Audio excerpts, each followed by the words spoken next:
სტუმარი ბატონ თემურ თქვენ გქონდათ ბოლო პერიოდში მოსახლეობასთან ინტენსიური შეხვედრები საინტერესოა რა პრობლემები დაინახეთ და რა პრობლემების მოგვარებას დაპირდით თუ კი მოსახლეობა თქვენ მოგცემთ ხმას და გახდებით პრეზიდენტი თემი მადლობა ძალიან ძნელია ჩემთვის დღეს აქ ჯდომა იმიტომ რომ დღეს დილის 10 საათიდან ვარ ქალაქში დავდივარ ფეხით ხვდები ხალხს და მე ისეთი სიყვარული და ასეთი სითბო ვნახე რომ როგორ გითხრათ ახლა პასუხისმგებლობა ყოველთვის მქონდა მაგრამ ნუ ალბათ ეს არის რაღაც უმაღლესი პასუხისმგებლობის შეხვედრება იყო ჩემთვის ეს აი მე როცა ვამბობ რომ თავგანწირვით უნდა ვიმუშაო დღეს კიდე ერთხელ დავწუნდი რომ სხვა გამოსავალი არ არის ადამიანები რომელსაც უჭირთ მძიმე მდგომარეობაში არიან მაგრამ ისინი ასე მხვდებოდნენ და ასე საუბრობდნენ ეს არის დიდი კულტურა, ქუთაისის დიდი კულტურა, საერთოდ იმერეთის დიდი კულტურა ეს დღეებია ვარ იმერეთშიც, ყველგან ვერ მივედია, დღეს ძალიან მინდოდა რომ ფარსანაყარებში ვთხოვე შეხვედრა, მინდოდა მაღლაკში რაღაც ისა, მაგრამ აი ხო გეუბნებით არა, ნუ ყველა ქალაქსა და რაიონში მცირეხლით მაინც შევედი და ვიცი ახლა რა სიტუაციაა ქვეყანაში. პირდაპირ გეუბნებით რომ მე არ მეგონა თუ ასეთი მძიმე მდგომარეობაა. დიახ, თქვენი ეს ფრაზა ძალიან ესეთი გახდა ბოლო პერიოდში. მაგრამ აი წინა იმაზეც ვთქვი და ახლა ვიმეორებ რომ აი მე არ მეგონა ეს მე გუშინ სამეგრელოში რაც ვისმინე და ხალხს შევხვდი აი როგორი იმედით არიან ისინი მე ძალიან სერიოზული შეხვედრა მქონდა კიდე მე ინტელიგენციასთან დღეს ორი პროგრამა ორი პროექტი წარვადგინეთ ჩვენ ახალგაზრდობის ქუთაისში ახალგაზრდობის პროექტი და პენსიონერებთან დაკავშირებით უფროსი თაობის მე მინდა მადლობა უთხრა ყველას ვინც მონაწილეობდა იმიტომ რომ ამ ხალხს მე წინასწარ გაუგზავნეს ციგნი წაიკითხეს და მოხიბლულები არიან ეკონომისტები, მეცნიერები, სპეციალისტები, არა მარტო აქ, არამედ ყველგან აჭარაში იყო რაღაც არნახული შეხვედრები. თქვენთან შეხვედრის შემდგომ მე გურიაში ვიყავი, ოზურგეთი, აი რომ გეუბნებით რა, ანუ ესეთ შტაბ-ეტილება დამჩა რომ აი ამ ქვეყანას, ამ ხალხს, ამ განწყობის ხალხს, ნუ ესე იგი ასე რატო უნდა ვექცეოდეთ ამ ქვეყანაში. მე კიდე ერთხელ მინდა ვთქვა რომ ერთხელ მივმართე პოლიტიკოსებს და უთხარი რომ ბოდიში მოუხადოთ ხალხს რა, ანუ ამ მდგომარეობაში რომ ჩავაყენეთ ჩვენ ესენი, იმიტომ რომ ამ მეცნიერების, ამ კულტურის, ამ ხელოვნების, ამ რაღაც წარმოუდგენელი ინტელექტის ქვეყანაში რა უქენით ჩვენ ამ ხალხს მართლა რა მდგომარეობაში, ესე იგი ჭაბუ ამირეჯიბის დათა თუთაშხია გახსენდება კაცს, რომ ნუ აი რა მდგომარეობაში მივიყვანეთ ჩვენ ეს ხალხი. ეს არის საშინელება. მიუხედავად იმისა, რომ მე ვთქვათ, ძირითადში ეს 15 წელია მუშაობ სხვა მიმართულებით, მხედველობა ვაანალიზებ, ვსწავლობ მთელ მსოფლიო პროცესებს, ნუ ქუთაისში ანალიზი ამ წიგნზე ვიმუშაობ დიდხანს და მე არ მეკისრებ ახლა პასუხისმგებლობა, ვთქვათ, იმასთან რა მდგომარეობაც არის ბოლო პერიოდში. მიუხედავად ამისა, მე კიდევ ერთხელ მინდა ვთქვა, რომ ბოდიშსუხთი ხალხს რომ ასეთი მდგომარეობა, ბოდიშსუხთი ხალხს რომ ასეთი მდგომარეობა და მე არ მესმის ამ პოლიტიკოსებს, რომელსაც არავითარი გამოცდილება არ აქვთ. და აი მიდიან რაღაცაზე, საერთოდ რაიონში არ უმუშავნია, გამგეობა არ იცის, რას ნიშნავს, გუბერნია არ იცის, ამ რეგიონი არ იცის.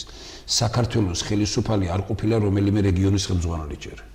ეს არის აი აბსოლუტური გამოუცდელი ადამიანები და მირბიან, სად მიდიხარ, კაცო, წესიერება მარტო ის კი არ არის, ქთამი არ აიღო. ეგ თამს იღებს ქვეყანავინო, ეგ თამი არ აიღო. ეს კი არ არის წესიერება, სხვის ადგილზე არ დაჯდა ესაა წესიერება. ეს ხალხი დღეს მე საქართველოში არ ვიცი, აი ვთქვათ, თავის ადგილზე რომ მიჯდეს ადამიანი, გუშინ სამეგრელოში ვკითხე და ვეუბნები და თბილისში, ვეკითხები თბილისში რომ დავდივარ, ვეკითხები, მითხარით ერთი კაცი, მინისტრი ან მოადგილი, ან ვინმე რომელიც ზის თავის თანამდებობაზე. აი ვთქვათ, უკეთესი არ დაილევა, მაგრამ კაი ვთქვათ, ერთი ჯობია, შეიძლება 1-2 იყოს უკეთესი, შეიძლება 100 კაცი იყოს შენზე უკეთესი.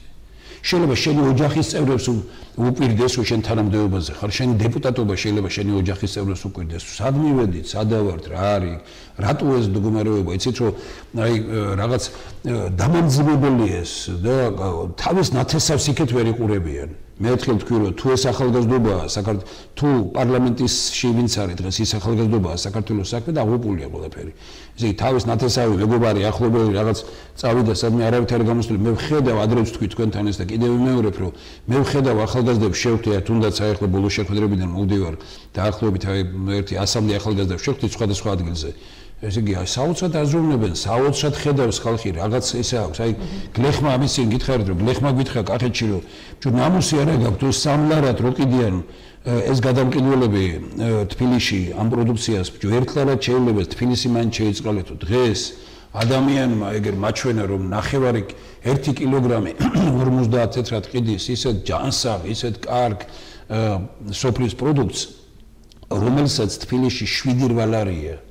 ეგ ადამიანი გეუბნება რომ იქნებ გააკეთოთ ამის ორგანიზაცია და მე ამას იმიტომ ვიხსენებ რომ სოფლისადმი ჩვენი დამოკიდებულება ეს არის რომ 2,5 მილიონი დოლარის პროდუქცია საქართველოში უნდა იქნეს მოწეული იმისთვის რომ თუნდაც პენსიონერებთან დაკავშირებით პენსიონერის თავის პაკეტით კონდეს ყოველთვიურად 200 ლარის საქართველოში გამოშვებული უმაღლესი პროდუქციის ყიდვის საშუალება. აი როგორ არის შესაძლებელი ბატონ თემურ ჩვენ ვიცით და თქვენ ახლა აღნიშნეთ და ისიც ცნობილია რომ იყავით ფარცხანაყანებში, მაღლაკში, სხვადასხვა სოფლებში მოიარეთ, მაგრამ დაინახავდით რომ ძალიან უჭერთ გლეხებს და გლეხებს ყოველთვის უჭირდათ. ისინი ყოველთვის შრომობენ პატიოსნად, მაგრამ სამწუხაროდ გამოსავალი არ არსებობს. თუ კი რა თქმა უნდა, სოფლიდან არ არის წასული საზღვარგარეთ ოჯახის რომელიმე წევრი და აქ კიდე სხვა პრობლემა ერთობა პროცესში. დიახ. ანუ რა გამოსავალს ხედავთ, როგორ შეიძლება, მოდით სოფლის მოსახლეობაზე ვისაუბროთ, როგორ შეიძლება მათი მდგომარეობიდან გამოყვანა, რა უნდა შეთავაზოს სახელმწიფომ, თქვენ როგორც პრეზიდენტობის კანდიდატს, რა მიგაჩნიათ ყველაზე უფრო ღირებულად და მდგომარეობიდან გამოსაყვანად სოფლელი გლეხებისთვის. რა უნდა გააკეთონ? მე გეუბნებით ანალიზს. 500 მილიონი არის საჭირო ლარი იმისათვის, რომ ჩვენ სოფელთან ურთიერთობაში იმასთან დამატებით, რაც პენსია აქვს პენსიონერს, ყოველთვიურად 200 ლარის საქართველოში დამზადებული პროდუქტი მივცეთ. ეს ყველაფერი გათვლილია. რა თქმა უნდა, ეს გათვლილია და ამაზეა საუბარი აქ. ეს 500 მილიონი ძლიერ მოსაპოვებელი არ არის. იმის გათვალისწინებით, რომ თუ 173 ლარია საარსებო მინიმუმი, მე ვეუბნები, მე ვარ პრეზიდენტი, ხო? ვეუბნები ხელისუფლებას. 173 ლარია საარსებო მინიმუმი, ხო? კარგი, თქვენ აიღეთ 4-ჯერ მეტი. და აიღეთ 700 ლარი, 800 ლარი, 1000 лари. როგორ 40-50 დარს რომ იღებთ ხელფას, მაშინ საარსებო მინიმუმი რომ არ ყოფილა ის არა, ტყვი ხართ ამაში, სიყალბეში ცხოვრობთ და გაცხოვრებთ ჩვენს და საქართველოს ცხოვრობს დიდი ხანია სიყალბეში. მე მეუბნები მათ რომ მარტო 300-400 მილიონი აი ამას რომ დაიყვანო ეს ხელფასი, შეიძლება რომ სახელმწიფო სამსახურში ხელფასი დღეს გაცილებით დიდია. თქვენ ტელევიზიაზე არ არის ლაპარაკი, არ არის ლაპარაკი მასალებელზე, არ არის ლაპარაკი, ვთქვა ბიზნესშიც კი არ არის ისეთი ხელფასი, როგორც აქ არის და ეს წამოვიდა რა, რეალურად არაფერი კეთება, მე მსგავსი კორუფცია, რომელიც დღეს სახელმწიფო ფულზეა ქვეყანაში. მსგავსი კორუფცია არ ვიცი. აი გეუბნებით რომ მე აქ ქუთაისი არ არის მარტო საუბარი და მე ქუთაისთან დაკავშირებით არ ვლაპარაკობ ამას, მე ვლაპარაკობ ზოგადად. მე ვამბობ იმას რომ ხო ესე იგი 10% საქმეს აკეთებს ის ფული რომელიც ბიუჯეტშია 10%-ის ყველა ანალიზი მიხედვით ეს წიგნი მეტი კი არაფერია ეს წიგნი არის გაანალიზება სერიოზული ანალიზი არის მეცნიერების და სპეციალისტების დადებული იმისაც რომ წინ წავიდეთ ჩვენ ამას იმისთვის კი არ ვაანალიზებთ რომ ვიღაცას უთხრათ რომ შენ აშვები ეს თავისთავად ღმერთი დასჯის ძალიან ბევრი ვინმეს ვინც ასე ექცევა ამ ხალხს მაგრამ მე მინდა გითხრათ რომ ეს არის სწორედ გათვლა მომავალზე და ჩვენ მე გითხარით კონკრეტული რამ აი თუნდაც ერთი ფაქტი აქვს ორ რამაზე ვლაპარაკობ ჩვენი დღეს ამოცანა არის რომ საქართველოს ბაზარი არის სავსე თურქული პროდუქტით ხო არაბული და შემდგომ მეორადი რაც შემოდის არაბებს შემოაქვს საქართველოში და ეხლა ქუთაისის ავტონომიური ქარხნის ტერიტორიაზე რომ ჩინური სოფელია აშენებული და რომ ძალიან ბევრი ადგილია სადაც უკვე ჩვენ აღარ გვეკუთვნის არაფერი და შეიძლება არ შეგვიშვენ ნუ ეს კიდე ცალკე საუბრის თემაა აი აქ ხშირად მე მსახვედრობდნენ იმას ამ დეტალს ვიტყვი რომ შუქი არ იყო ხო თქვენ ხო დარწმუნდა უკვე ხა ყველა მოაზროვნე ადამიანი ხო დარწმუნდა იმაში რომ შუქი არ იყო შეგინებულად არაფერი არ გაკეთებულა ხო არაფერი არ აშენებულა შუქი გვაქვს რატომ მაშინ ეს სპეციალურად კეთდებოდა მარტივი რამის გამო გაიყიდათ უცხოელებზე და გაყიდეს უცხოელებზე ისაც ყველაზე სტრატეგიული იყო აი აგერ ჩვენ მართლაც უნიკალური პიროვნება ადრეც მithქვამს და ვიმეორებ აქ რომ ვაცილხეზის გენერალური დირექტორი უწყინვალესი პიროვნება დიდი ენერგეტიკოსი რაღაც გვეუბნებოდა რომ ჩვენ ნახევარი თეთრი მოგცესო სახელმწიფო ნახევარი თეთრი 1 კილოვატ-საათ ელექტროენერგიაშია ბატონი გოდერძი მართლაც აი მინდა მის ოჯახს და ყველა ენერგეტიკის მივესალმო და იციან მათ ენერგეტიკოსებსაც აკადრეს საქართველოში ესეთი რამე არავისთვის არ უკადრებიათ ესე იგი ყავდა გენიალური პიროვნებები გენიალური და ამათ გაუკეთეს ის რომ ვითომ შუქი არ არის დაუპირისპირეს მოსახლეობას სინამდვილეში ეს იყო იმისთვის რომ ჯერ მიყიდეს ამერიკელებს მერე მიყიდეს რუსებს და ეხლა რუსეთის ხელშია თავიდან ბოლომდე. მე ვარ იმის მომხრე, რომ ამერიკასთან კარგი ურთიერთობა გქონდეს. მე ვარ იმის მომხრე, რომ რუსეთთან კარგი ურთიერთობა გქონდეს, მაგრამ თუ ფრანგები არ ყიდიან თავის ენერგოსისტემას და EDF-ი არის მათი, თუ გერმანელები არ ყიდიან ამას, თუ ამერიკაში ეს ყველაფერი, ჩვენ საქართველოში ეს გესები ყველაფერი რომ გავყიდეთ და წავიდეთ აღარ არის გამოსის ეს რატომ მოხდა ეს და პენსიას რო არიგებ, იმიტომ რომ დღეს რო ამბობ რომ პენსია გავზარდო, პენსია გაზარდეს არამედ რომ სამუშაო ადგილები შექმნეს, არამედ გაყიდეს ის რაც ამ პენსიონერებმა შექმნეს. აი ამათი აშენებული ქარხნები, ფაბრიკები, საწარმოები გაყიდეს და პენსია გაუზარდეთ. ეს არის დანაშაული. სხვანაირად უნდა მოხდეს ეს. ჩვენ დღეს ლაპარაკობთ აი მეორე პროექტზე, მარტივი ახალგაზრდობის. 1 მილიონი ახალგაზრდაა ქვეყანაში. 500 მილიონია საჭირო რომ თქვა რომ 500 ლარი ყველა ახალგაზრდას დაუჯდება. ანგარიშზე დადგება არგეცხვაზე დაუჯდება ანგარიშზე, ოღონდ ამ ფულის ხელზე აღება არ შეუძლია. ამ ფულით შეუძლია იყიდოს აქციები. რა აქციები უნდა იყიდოს? მე სახელმწიფოს 50 მილიონს ხარჯავ იმისთვის, რომ ხელსახოცი, პირსახოცი, ესე იგი აი ქაღალდი, ტუალეტს ქაღალდი, რეული ყველაფერი შეიძლება რეულს არ აწარმოებდე. ემგურზე ქაღალდ კომბინატში ვიყავი, გუშინ გაუცემული რა წარმოება, რა ტექნოლოგია მქონდა. ბატონმა ოთარ ფაცაცია მითხრა, რომ აი ეს პროგრამა რომ აუხსენ, მაგი ხო დირექტორი იყო იქ და მითხრა, რომ უნიკალურია ეს ყველაფერი, რაღაც საოცარ შეიძლება ეს განხორციელდესო. ჩვენ ვეუბნებით ახალგაზრდებს, რომ თქვენ გაქვთ 500 ლარი, ხო? სამაგიეროდ ჩვენ ვაკეთებთ პირველი მოხმარების საგონლის 500 ლარი. 4 მილიონი უნდა სულ იმას, რომ ხელსახოცის წარმოება 30-40% და მეტით გადაწყვიტო 4 მილიონით. და ამ 4 მილიონის შერიკი სახელმწიფოს კი არ გინდა პრობლემა ამისი ხდება აი სწორედ ამ ფულს რომელსაც ჩუქნით ჩვენ ყიდულობს ამ აქციას. ესე იგი ამით რა ხდება ადამიანი არის დაინტერესებული რომ როცა არის აქციონერი იმაში წარმოებაში ხალხის წარმოება ნუ თქვა ხელსახობის წარმოება იქ იყიდოს იმის ხალხი იყიდოს და არ იყიდოს თურქული არ იყიდოს ირანული რომელთაც გაისუეს ყველაფერი. ეხლა ვიღაცა მითხრა მე რომ მაგარი არ ვილაპარაკო თორე ნუ ამერიკელები და ესენი წინამე არაფერი წინააღმდეგი არ იქნებიან ამერიკელებმა თვითონ გაიარეს ეს. პენსიონერებთან დაკავშირებით თვითონ გაიარეს ეს. მე ვნახე ესენი ვისწავლე ყველაფერი და ამერიკელებთან რო საუბრობდა, იმათთან მეუბნებიან თქვენ ახლა ეს ნაბიჯი უნდა გადადგათ, თქვენ ეს ნაბიჯი უნდა გადადგათ. ერხარდის პროგრამას რო შეისწავლი, გამოდიან აქ ლაპარაკობენ რაღაცას, ესე იგი ისეთ რამე რომ ასიამოვნონ ხალხს. მე ხალხის ასიამოვნოთ არ გამოდივარ. მე დღეს ვარ დამძიმებული იმ პასუხისგებლობით, რომელიც მომცა ამ შეხვედრებმა.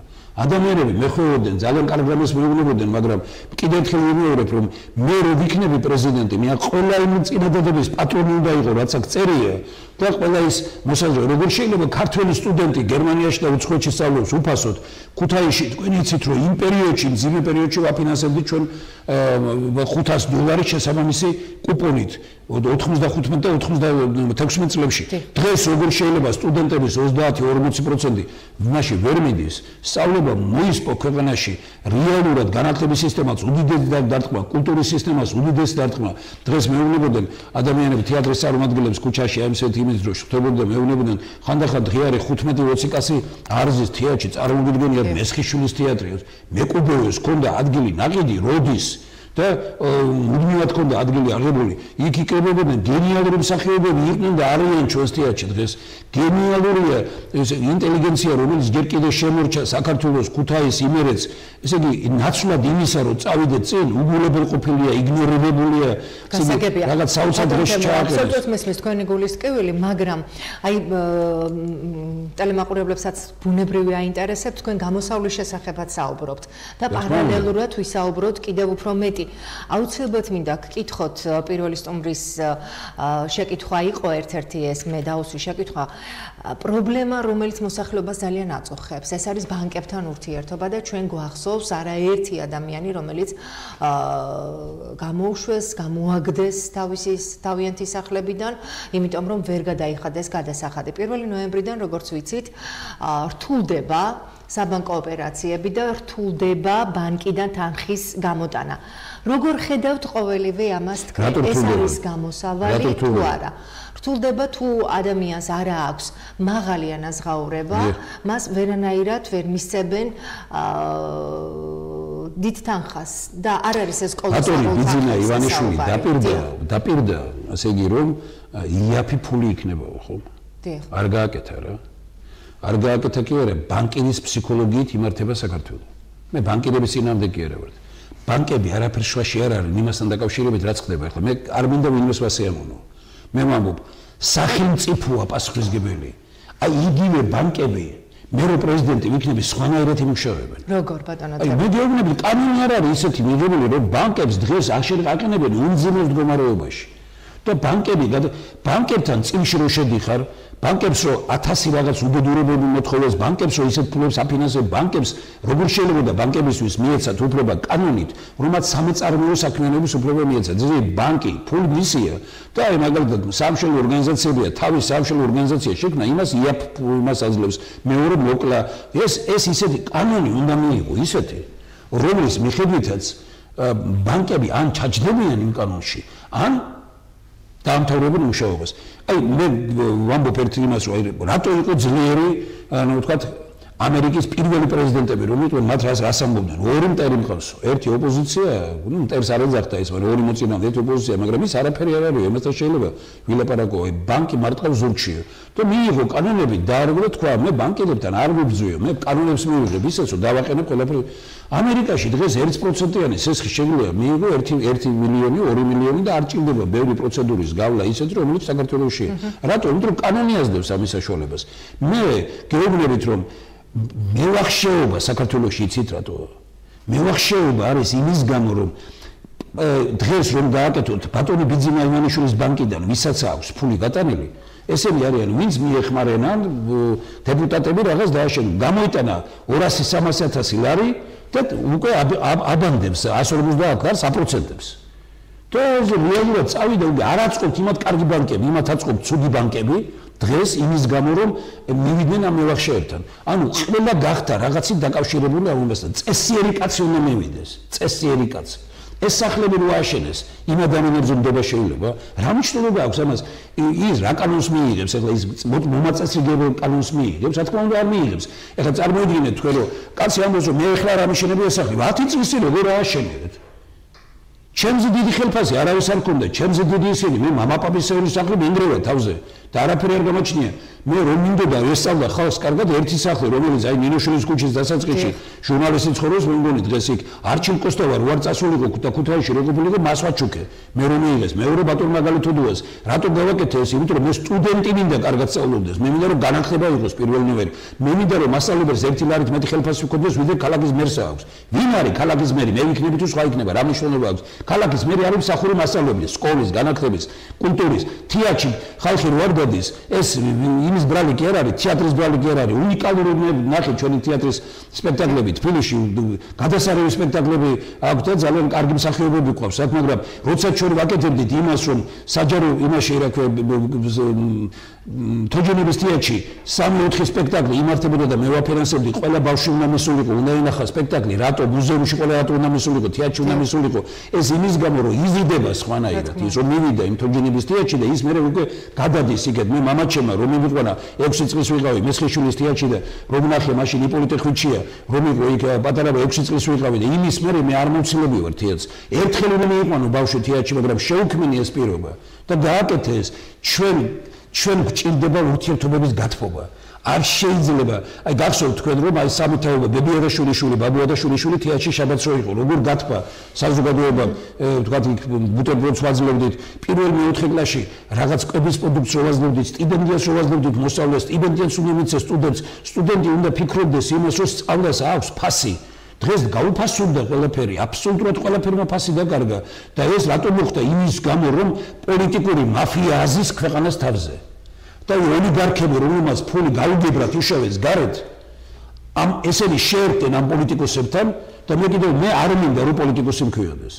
მე მინდა რომ სახელმწიფო მოღვაწე ვიყო და სახელმწიფო კაცი ვიყო და ვიბრძვი ამისთვის. პოლიტიკოსებმა დააქციეს ეს ქვეყანა და ეხლა რომ ისმენ ამათ ტყუილებს, ამათ გამოსვლებს კიდე და 1000 რაღაცას მილიონი სამუშაო ადგილი დამთავრებული სიღარიბეს დავძლევთ. ერთი რომელმა ან მილიონი სამუშაო ადგილისა შექმნა მოქალაქეთა კავშირმა. მაშინ მე ადრე წინა იმაზე გითხარით რომ მივედი და უთხარი პრეზიდენტს რატო ატყუებთ მეთქი ამ ხალხს? და პრეზიდენტმა მითხრა რომ მე ვარავ ეს სხვების წინააღმდეგობა და მოიწვია სააკაშვილი და სააკაშვილის ეუბნება რომ აგერო ასეთი პრეტენზია აქვსო გუბერნატორია ეს კაციო და მოусმინეთო და მე ვთქვი რატო ატყუებთ ამ ხალხს? თავარი არჩევნებზე მოგცემ ხმა. ეხლაც აი ასე მე ვეუბნები ყველას მოდი დაჯექით და მე ვიცი როგორ გაურმაგდეს პენსია, მაგრამ მე ფულს ვერ მივცემ. თქვენ ატყუებთ ამ ხალხს. ეხლა კიდე ფულის დარიგებას არის გაბონება ყველაფერი გაბუჭდება ხო?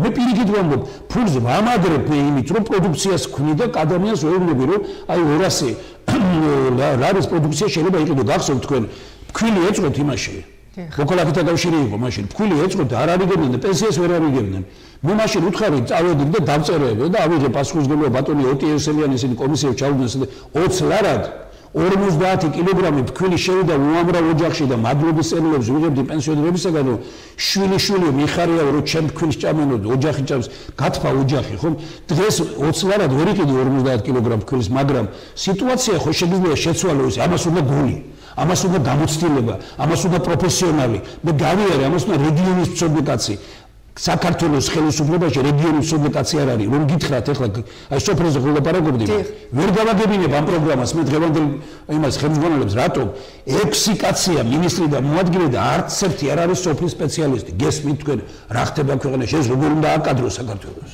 ეს არ უნდა აკადროს საქართველოს ეს არის საშინელება როცა ასე მდგომარეობაში აყენებ ქვეყანას და ვიმეორებ რომ დღეს ვერავინ ვერ გაიქცევა თუ პროფესიონალი იქნება ხელისუფლების სათავეში თუ იქნება პიროვნება რომელმაც იცის რას ნიშნავს რეგიონი აი გეუბნებით რომ თქვა მე სოფლები რატო დავასახელე პატრიკეთი ობშკვეთი საყულია უკანეთი ისეთ სოფლებია ნამყოფი უნდა იყონდა უნდა იცოდე უნდა შენახვედრი იყო ამ ხალხთან მაღლაკი რატო თქვი ყავდა ჩვენ ერთი პიროვნება რომელიც მაშინ სოფლის გახსოვთ სტარდებოდა ესე იგი საუკეთესო სოფლის გამოსავლებლად და მაღლაკის ის იყო მახსოვს რომ მაღლაკელიძე იყო მე მგონი კიდევაც გვარი რაღაც სოფლის სხვა რამე ჭირდება აი ამ პროგრამაში წერია რომ სოფელი არის კულტურული ფენომენი კულტურული ფენომენი რო გახდეს სოფლის მარტო ის კი არ ჭირდება რომ იქ კაცი თოხით იყოს და ბარავდეს იქ არის საჭირო ის კულტურის ელემენტები შეიტანო ისაც აუცილებელია მე წეგან გითხარით თქვენ ისეთი კულტურის მოღვაწეები ყავს ჩვენ ძალიან ბევრი მე მახსოვს ლევინ უცუბიძე რომ იყო თქვა მისი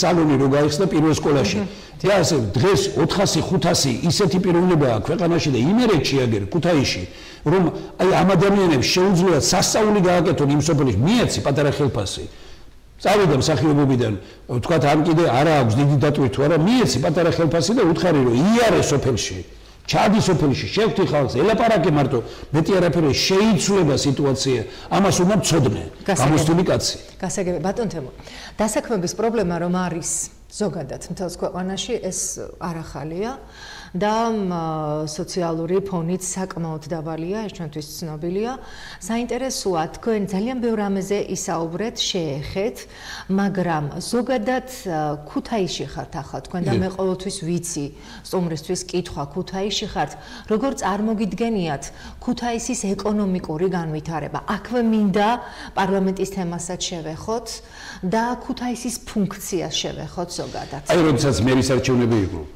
გახსოვთ მაშინ ვიჯექით და მე თელ ქუთაისს ვეუბნებოდი მე ამის გამო მითხრეს მაშინ 15-20% დაგაგდა ხმაო მე კი არ დამაგდა ქუთაისმა დაკარგა ამ შემთხვევაში მე ქალაქის მერი ვიქნებოდი სხვანაირი ვიდრე მე არ როგორი ქალაქის მერი იქნებოდით იმ თემას დაუბრუნდეთ აუცილებლად როგორი ქალაქის მერი ვიქნებოდი და ვიქნებოდი რომ სხვანაირი ნიშნავს იმას სხვანაირი იმით რომ სხვა სიტუაცია შექმნიდი ქალაქში მარტო იმას კი არა რომ მაკდონალდს არ ავაშენებდი იმის მოედანზე და დავით აღმაშენებლის ძეგლს არ გადავიტანდი არამედ სამუშაოდ მე ვთავაზობდი ერთ რამეს რომ პარლამენტის შენობა თავიდან ჩვენ გვინდოდა რომ ქუთაისში უნდა ყოფილიყო უზენაესი სასამართლო ყველა ქვეყნისათვის უპირველესი არის რომ უზენაეს სასამართლო არის სადაც თელი მსოფლიო უყურებს უზენაეს სასამართლოს და გავაკეთეთ კიდევაც შენობა ჩვენ თელი ამბები იყო მანდ ესკაბე რომ იყო რომ გამოგვეყვანა იქედა და გავაკეთეთ შენობა ყველა თანახმა იყო ამაზე და მოხიბლული ვალდხაბერი ეს იყო ევროპის სასამართლოს თავმჯდომარე ჩამოვიდა სპეციალურად მე წერილი მიწერე ბატონმა მინდია უგრეხელიძე ამ საოცარმა პიროვნებამ ჩამოიყვანა აქ და ვაჩვენეთ და თქვა რომ თქვენ სხვა ფუნქციას აძლევთ ქუთაისს სამართლის ქალაქი იქნებაო ქუთაისი და ჩვენ ასე გავაკეთებთ წავედი მე შეცვალეს ეს და გადმოიტანეს პარლამენტი. რა თქმა უნდა, პარლამენტის იქ აშენება და ამდენი ფულის დახარჯვა და ამ პროექტით იყო შეცდომა. ქუთაისში პარლამენტი ან არ უნდა გადმოგეტანა, ან გადატანა სხვა წესით უნდა მოხდეს. აი ეხლა მე რო ვიქნები პრეზიდენტი, რა თქმა უნდა არ დაუჭერ სხვა წესით, ანუ გადატანას ეთანხმებით. არა, მე გეუბნებით სხვა წესით როგორ? პირველი, საქართველოში კეთდება ის რომ თქვა აღმასრულებელი ხელისუფლების და საკანონმდებლო ხელისუფლების ერთად ყოფნა ეს ჩვეულებრივი წესია და შეიძლება ამ იმას დაეთანხმო. მაგრამ შენ უნდა იქცოდე რომ უზენაეს სასამართლო პირობითად ვამბობ, უნდა იყოს თქვა ქუთაისში.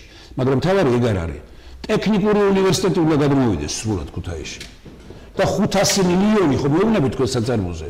ამას არ ვამბობ. პირდაპირ ტექნოლოგიური უნივერსიტეტის აშენება. ტექნოლოგიური უნივერსიტეტი, რომელსაც ამბობენ, ეს გეუბნებით, რომ მე არ მინდა იმას შევეხო, მაგრამ მე როდესაც ამერიკაში ჩავედი პირველად, მე შემომთავაზეს, რომ დიდი პროექტებიო, გინდა შემოგთავაზოთ. მე ვთხარი, კარგი რა, კარგი. და მითხრეს, რომ უნივერსიტეტი უნდა ავაშენო ტექნოლოგიური. მე ახალი კი არ არის ეს თემა, მაგი მითხრეს, მე 1993-14 წელს, მე 97 წელს გამეორეს. და მე ვთხარი, რომ ძალიან კარგი, ჩვენ გინდა დიდი უნივერსიტეტი ავაშენოთ. რა ჯობია მეთქი და ვთხარი, რომ ორი უნივერსიტეტია ჩვენთან და მივეხმაროთ. არა, ვინმე დავანებოთ თავიო. Ну, გასაგებია უკვე რაც უნდათ. და მე აბა რა გავაკეთოთ, ავაშენოთ უნივერსიტეტი, რამდენზე ავაშენოთ 30000 კაცზე. Ну, დავფიქრდი, მე ვთხარი, კარგი დავაშენოთ, მაგრამ მინისავლის აქ. ხო და ნუ მითხრეს, აქო ადგილობრივი იქნება 5%. კარგი, მე თუ ადგილობრივი 5%, ვაშენებთ 30000 კაცზე. აი დანარჩენი ვინ იქნება? თუ ევროპიდან და ამერიკიდან იქნება 15%. გეთახმები მეთქი. არა, ევროპა და ამერიკა აქ არ წამოვა, საიდან? აფრიკიდან, არაბული ქვეყნებიდან, ირანიდან და ასე შემდგომ. მე გეუბნებით, რომ ეხლა ვინც არ უნდა იყოს ამას ნებისმიერ ვინმეს ვეტყვი, რომ მე უნდა გამოგებინო ჯერ 60000 კაცი ვინ ისწავლის აქ. მე ვიცი 30000 კაცი და არ დავეთანხმე, მაშინ არ დავეთანხმე, იმიტომ რომ ქუთაისი წაიშლებოდა. ქუთაისი ებძვის ყველაზე ძლიერი ეროვნული განწყობა არის დასავლეთ საქართველოში, არის იმერეთში, არის ქუთაისში. ქუთაისი. წაქცევა უნდათ ამისი. დღეს ხედავთ თქვენ ასე ბრძოლა, ძირითადში მიდის ბრძოლა ოჯახის და მიდის ეკლესიის წინააღმდეგ. ქუთაისი არის ერთი დიდი რამ დარჩა ქუთაისი. საქართველოში, რომელიც ასრულებს გამოთქმა როგორ იქონდა ჩვენ ევროპული ყაიდის ეროვნული ქალაქი.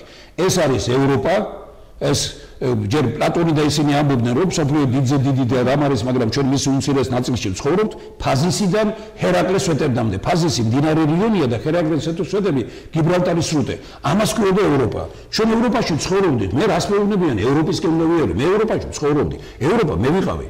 და მე რას როგორ მაკადრებენ ამას, როგორ მელაპარაკებენ თანაც ევროპული ცივილიზაცია დავით აღმაშენებელმა გადაარჩინა იმით, რა ქვია, დიდგორის ომით. ჩვენ ესენი შეტანილი გვაქვს ბევრი რამ ამ წიგნში, ჩვენ ეროვნული სიამაყე არ გვდავკარგოთ. და ეროვნული სიამაყეს როცა არ დაკარგავთ, ყველა მოგეკიდება ძალიან კარგად. ეხლა უნივერსიტეტზე რომ მეუბნებით, ჩვენი ამოცანა მარტო ის კი არ არის, რომ თქვა პარლამენტის შენობა იყოს, არ იყოს აქ. ჩვენი პოზიცია იყო, მაშინაც ვთქვი, რომ გარიგება კეთდება, მაგრამ არა ხელისუფლებასთან. გარიგება კეთდება ხოლმე მთელ ქუთაისთან კონტრაქტი. მთელ ქუთაისთან ხელისუფლების გადმოდის ტექნიკური უნივერსიტეტი, ეს გადმოდის უზენაეს სასამართლო. კი ბატონო 50 მილიონი ძვირი ჯდება, ნუ ეს რეალობაა ახლა, რომ პარლამენტის აქ ფუნქციონირება ყოველთვიურად ჯდება 50 წლიურად ჯდება 50 მილიონით მეტი.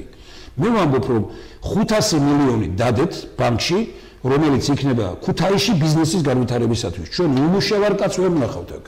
ჩვენ ეს რეალურია, თანაც მე ეს როცა ვთქვი, ბევრმა უკვე პარლამენტიდან შემომიხმიანა და მითხრეს, რომ გადასარევი კარგი წინაა და მე აღარ განავითარეს. აი პარლამენტმა რა გააკეთა ქუთაისში? მაჩვენეთ ერთი რა შეცვალა? შეცვლით თუ პარლამენტი ახლა პარლამენტის ორი თავმჯდომარე სადავო თემა რა არის? სადავო არ არის ის, რომ ქუთაისში უნდა იყოს ერთი რაიმე განსაკუთრებული რამ და თქვა მე ვლაპარაკობდი უზენაეს სასამართლო, ხომ? ან უნდა დარჩეს პარლამენტი, მაგრამ ქუთაისში მოსახლეობა ნახავს, რომ არაფერს არ შეცვლის პარლამენტის აქ დარჩენა, მაგრამ მე ვლაპარაკობ იმას, რომ უზენაეს სასამართლო მართლა მნიშვნელოვანია, სამართლის სახელი ქონდეს ამ იმას. და თქვენ როგორ წარმოგიდგენიათ, შესაძლებელია არათუ შესაძლებელია. ესე იგი ყველაზე უკეთესი შენობა სასამართლოსთვის საქართველოში არის ქუთაისში. ყველაზე უკეთესი შენობა. ეს არის დასკვნა იმისი. ყველაზე დიდი სახელი ქუთაისს ექნება, რომ სამართლის ქალაქი. მაგრამ ეს მარტო ასე კი არ უნდა მოხდეს, რომ სასამართლო გადმოვიდა და პარლამენტი სხვაგან წავიდა. მე ვლაპარაკობ იმით, რომ 500 მილიონი უნდა ქუთაისში ბიზნესის განვითარებისათვის ჩაიდოს, ეს ერთი და რაც ყველაზე მნიშვნელოვანია, ტექნოლოგიური უნივერსიტეტი უნდა იყოს აქეთ. აი მე მიგეგმებით, ორი პარლამენტის თავმჯდომარე იყოს კეთს ახლა, ხო? აი რომელიმე თუათია ჩინამყოფი. აი ხო გეუბნებით არა? აი ადამიანებს ვეკითხები, მე ხო დღეს აი თელი ქუთაისი თუ არა, ბევრი მე უყურებს ახლა ამ გადაცემას, ხო? ბიჭო, თეატრში არ არიან ნამყოფი. ჭირი არ გაიზიარეს ამ ქალაქის. ხინი არ გაიზიარეს ამ ქალაქის. არაფერი არ შეცვალეს ამ ქალაქში. ერთის წარმოება არ იყო რა, მხოლოდ იქირავეს ოთახები და რაღაცა და იმ ოთახებშიც არ ცხოვრობენ კიდე და ნუ იცით რასთანაა დაკავშირებული და ბევრი რამ. მე ვარ სიყალბის წინააღმდეგ მებრძოლი. ის ყველაფერი რაც მოხდა პარლამენტის გადმოტანა ამ წესით და როგორც მოხდა, ეს იყო სიყალბე. მე მინდა რომ ეს დადგეს ყველაფერი ნორმალურად დარჩება პარლამენტი აქ დარჩეს მაგრამ ეს უნდა იყოს არა უბრალოდ ისე რომ პარლამენტი გვაქვს და მეტი არაფერი და ცხოვრობდეთ ასე პარლამენტი თუ არის ქალაქში იმ ქალაქში სხვანაირი ცხოვრება უნდა იყოს და პარლამენტის თავმჯდომარე და ის აქ უნდა ცხოვრობდნენ და ასე გაურებული არ უნდა იყოს ხტომები თბილისში ამის ის ან ზიხარ მხოლოდ აქ ან გადმოგაქვს ის ორგანო რომელიც ზის მხოლოდ აქ გასაგებია. ბატონ თემურ სიმართლის ქალაქია, აი ასე წარმოგიდგენიათ თქვენ ქუთაისი და აბსოლუტურად მე ამას იმიტომ რომ დავით მაშენების ქალაქია. დიახ, მესმის თქვენი ხედვა, ეს თქვენი უფლება რა თქმა უნდა, თქვენი მოსაზრებაა, მაგრამ ეკონომიკური კუთხით, ეკონომიკური გაძლიერების კუთხით ჩვენი გადაცემის პირველი ბლოკის სტუმარი აღნიშნავდა, რომ ქვეყნის ეკონომიკური განვითარება შესაძლებელია და ეს შეიძლება გაკეთდეს ქუთაისში, განსაკუთრებით გემთმშენებლობა, მანქანათმშენებლობა, ასევე დასავლეთში მეტალურგიის განვითარება და წიაღისეულის მოპოვება. აი, მან ასე მაგრამ ერთი რამე მინდა მე რას ფიქრობთ ეკონომიკური განვითარებას მე ლაპარაკობ ქუთაისი უნდა იყოს მცირე ბიზნესის ცენტრი. დიახ. არავით არის მეტალურგია და არავით არის დღეს დიდი ქარხნები ქუთაისში, ეხლა ეს ილუზიებში ნუ იქნებით ეხლა ჩვენ. მცირე ბიზნესის განვითარების ცენტრი. ყველა ქვეყანა, რომელიც მცირე ბიზნესს ანვითარებს, ის ანვითარებს მეცნიერებას, ანვითარებს კულტურას, ანვითარებს ძალიან ბევრ რამეს. ჩვენ დღეს ეს რეალურად რომ დიდი ქარხანა აშენდეს, ამის გაკეთება წარმოუდგენელია.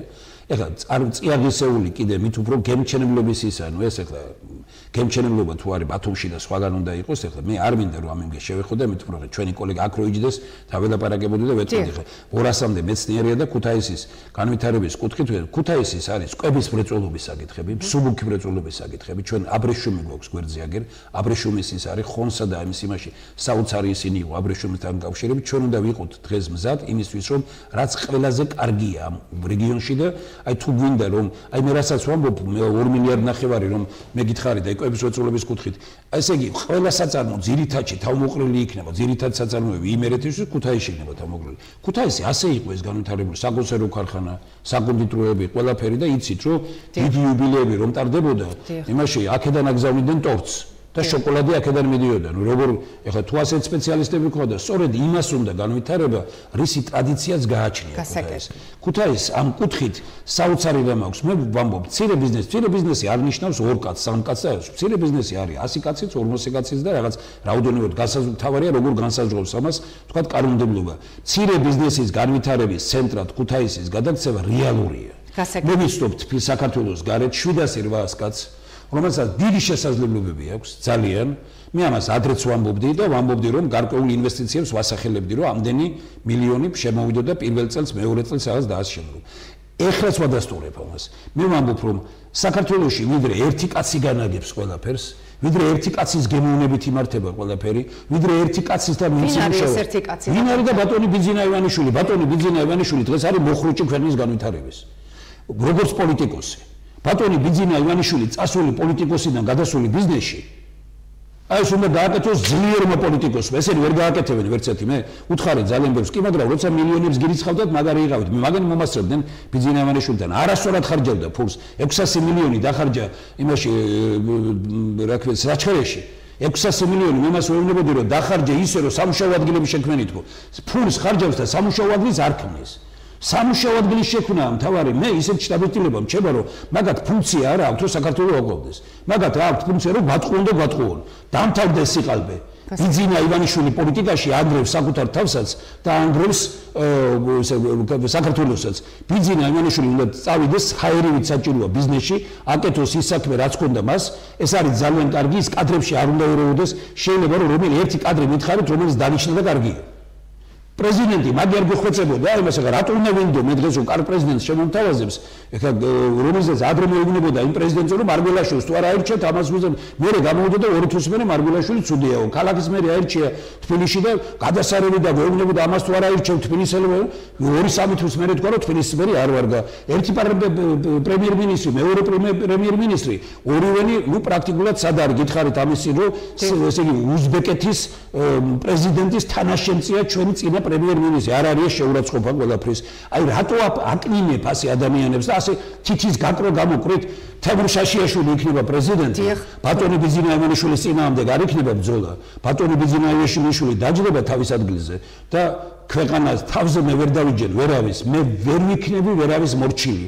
მე და ვერავის ერთგული, გარდა ქართველი ხალხისა. მე მომდივარ იმით რომ თქვათ, აი რუსთავიერი მაჩვენებს არა, იმედი მაჩვენებს არა, სხვა ტელევიზიები მაჩვენებენ არა, იმით რომ ჩვენ პროგრამები გვაქვს და არ აინტერესებთ, რომ ეს პროგრამებით ვინმე როგორ რატო არ გიჯდებიან სალაპარაკოთ ისინი, იმიტომ რომ რა აჯდნენ სალაპარაკოთ, წაადებენ ამ იმას და მაშინ აშკარა გამოჩნდება რომ თემურ შაშიაშვილი ჯობია და მისი პროგრამებით ვიდრე სხვა. ეხლა თქვენ მიწვევთ აქეთ და ეხლა მითხარით ერთი რომელიმე მე მეუბნებია რატო არ გამოდიხართ ტელევიზიით. როგორ არ გამოდივარ, მაგრამ ვინ გიწევს? და ბატონ ბიზნაევაშვილის მიმართე და უთხარი რომ იყიდე დრო, ხო გაქვს ეს საშუალება, ფონდი ხო გაქვს და მიმართე და გახსოვთ წინააღმდეგ ლაპარაკობდით, იყიდე დრო ყველას ერთნაირ რო კონდეს. და ამან ნაცვლად იმისა რომ ჩვენთვის ეყიდრო და თვითონ ჯდება ტელევიზიაში და თვითონ აკეთებს ამ გადაცემას. არა ბატონებო, ესე არ გამოვა საქმე. ეს არის შესაძლებელი ყველაფერი. ბატონ თემურ, თქვენ შეგიძლიათ ერთი ფრაზით მიმართოთ თქვენს ამომრჩეველს, იმიტომ რომ უკვე დასასრულს მივახლოვთ. პირველი, მე ვარ მოხიბლული, მადლობა თქვენ, ბევრს უნდა საღვედური გეთქვათ. ჩემთვის იმისთვის რომ ყველაფერი არ ქონდა ჩვენ კარგად მაგრამ თქვენ როგორ ჩემთვის დღეს ეხლა ვისაც შევხვდი მე და დარწმუნებული ვარ მოსახლეობის ძირითადი მოსახლეობის განწყობა იყო ეს დიდი მადლობა ყველაფერი ამისათვის მე თქვენ გეუბნებით რომ მე მოვალ როგორც თქვენი მსახური ჩემგან ღალატი არ იქნება მე მაბობხმამაღლა ვინც მე ხმას მომცემს იამაყებს ქუთაისს აქვს შანსი ეხლა რომ დიდი სიტყვა თქვა საქართველოს გადარჩენისათვის დღეს ვისაც თქვენ უყურებთ და უსმენთ ის მოდის პროგრამით და ეს არის პირველობა რომელიც ამბობს პოლიტიკური მაფიისაგან უნდა გავანთავისუფლოს საქართველო მე ვეტაკები პოლიტიკურ ტაგს ამირჩევთ თქვენ მოიგებთ დარჩებიან ისინი ვინც იყვნენ მე რომ დაგწყდებათ გული რომ უარესად იცხოვრებთ ერთადერთი გამოსავალია მოვიდეს ნეიტრალური კაცი რომელმაც უნდა შეძლოს არაპარტიული კაცი რომელმაც უნდა შეძლოს მომდევნო საპარლამენტო არჩევნების ჩატარება მაღალ დონეზე აირჩევენ დღეს რომელიმე იმას ვიზეს ლაპარაკობენ და ვინც უნდათ ძალიან ბევრს რომ აირჩიონ ესენი ესე იგი ნიშნავს იმას რომ 2 წელი იკარგება და იქნება ლაპარაკი და ბრძოლა მხოლოდ იმისთვის რომ როგორ მოიგონ შემდგომი საპარლამენტო არჩევნები ეს იქნება დაღუპვა ვიმეორებ ჩემგან ღალატი არ იქნება მოვდივარ თქვენგან თქვენთვის მსახური დიდი მადლობა მე უმაღლესი პასუხისმგებლობით ამას დავამთავრებ და მივდივარ თბილისში 2 დღე მექნება შეხვედრები თბილისში უმაღლესი პასუხისმგებლობით მივდივარ დიდი ქალაქია ძლიერი ქალაქია და მე გძნობ პასუხისმგებლობას რომ ქუთაისელი ვარ და რომელი იქ რა უნდა გავაკეთო დიდი მადლობა წარმატებები მინდა გაგისურვოთ ბატონ თემურ ტელემაყურებლებს შევახსენებ რომ გადაცემის მეორე ბლოკის სტუმარი გახლდათ პრეზიდენტობის დამოუკიდებელი კანდიდატი თემურ შაშიაშვილი მე